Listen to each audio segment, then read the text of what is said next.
Hello সবাইকে, আদিফস online ক্লাসে তোমাদেরকে স্বাগতম। আজকে আমরা আলোচনা করব সপ্তম শ্রেণীর ইসলাম শিক্ষা বইয়ের দ্বিতীয় অধ্যায় নিয়ে। চলো সমাধানে চলে যাই। এখানে তোমাদেরকে একটি দলগত কাজ দেওয়া হয়েছে, এগুলো তোমরা দলের সদস্যরা মিলে করে নেবে। চলো তবে পরবর্তী ছকে চলে যাই।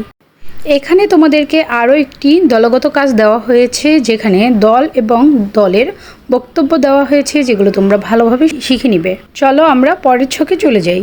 এখানে তোমাদেরকে আরও একটি দলগত কাজ দেওয়া হয়েছে। এখানে তোমাদেরকে কিছু কথোপকথন দেওয়া হয়েছে, এগুলো তোমরা ভালোভাবে শিখে নিবে এবং দেখে নিবে। চলো আমরা পরবর্তী ছকে চলে যাই।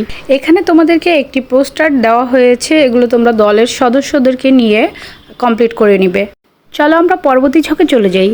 এখানে তোমাদেরকে আরও একটি দলগত কাজ দেওয়া হয়েছে, এটা তোমরা ভালোভাবে শিখে নিবে। চলো আমরা পরবর্তী ছকে চলে যাই। এখানে তোমাদেরকে এই অধ্যায়ের শেষ দলগত কাজটি দেওয়া হয়েছে, এটি তোমরা ভালোভাবে শিখে নিবে এবং দেখে নিবে। আজকের মতো আমি বিদায় নিচ্ছি আদিফস অনলাইন ক্লাস থেকে। পরবর্তী ভিডিওতে আমরা আলোচনা করব সপ্তম শ্রেণীর ইসলাম শিক্ষা বইয়ের তৃতীয় অধ্যায় নিয়ে। তোমরা যারা চ্যানেলটিকে এখনও সাবস্ক্রাইব করো নাই, অবশ্যই সাবস্ক্রাইব করে দিবে এবং ভিডিওটিতে একটি লাইক করে দিবে। আল্লাহ হাফেজ।